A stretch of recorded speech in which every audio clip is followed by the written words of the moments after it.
Pada zaman dahulu di negeri antah berantah, hiduplah sepasang suami dan istri yang sangat miskin karena disumpahi oleh Batara dan sangat dibenci orang.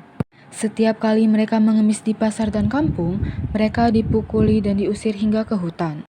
Oleh karena itu, tinggallah sepasang suami istri itu di hutan dan memakan batang kayu dan buah-buahan. Suatu hari, istri si miskin hamil dan menginginkan buah mangga yang ditanam di taman kerajaan. Si miskin lalu pergi ke pasar untuk mencari buah mangga. Setelah sampai di pedagang buah-buahan, ia merasa ragu untuk meminta buah mangga karena ia takut akan dipukuli. Namun, pedagang buah-buahan tersebut justru merasa iba kepada si miskin. Si pedagang memberikan si miskin tidak hanya buah mangga, tetapi juga makanan dan bahkan pakaian serta buah-buahan lainnya. Si miskin merasa heran karena perilaku tidak biasa dari si pedagang tersebut. Biasanya, ia akan diusir, dipukuli, bahkan dilempari kayu atau batu. Si miskin kemudian pergi ke hutan untuk menemui istrinya.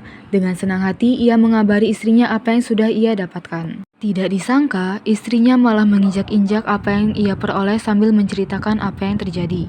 Istrinya menangis dan tidak mau makan jika buah mangga itu bukan yang ditanam di taman raja. Ia sampai berkata bahwa ia akan mati saja. Si miskin terpukul melihat perbuatan istrinya. Ia kemudian pergi menghadap Maharaja Indradewa yang saat itu sedang mengadakan pertemuan raja. Si miskin masuk ke dalam kerajaan dan bersujud kepada raja sambil meminta buah mangga yang ditanam di taman kerajaan. Raja yang bermurah hati memberikan setangkai buah mangga untuk si miskin. Setelah mendapatkan apa yang dicari, si miskin berjalan pulang ke rumahnya. Melihat suaminya membawa setangkai buah mangga, si istri tertawa bahagia dan memakan buah mangga tersebut. 3 bulan kemudian, si istri menangis ingin makan buah nangka yang ditanam di taman kerajaan.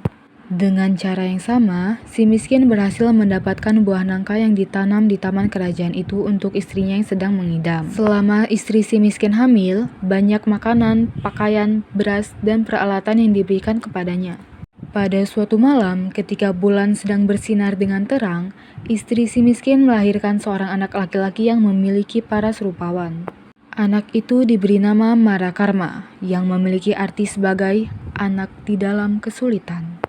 Keesokan harinya, si miskin mulai menggali tanah untuk membuat tempat tinggal untuk keluarganya. Ketika sedang menggali tanah untuk menancapkan tiang, si miskin menemukan gua besar yang berisi banyak emas di dalamnya. Si miskin dan istrinya seketika menjadi kaya raya, lalu mereka pergi untuk membeli barang-barang kebutuhan sehari-hari, seperti kendi, utar-utar, pelans kuda, keris, dan lain-lain sebagainya.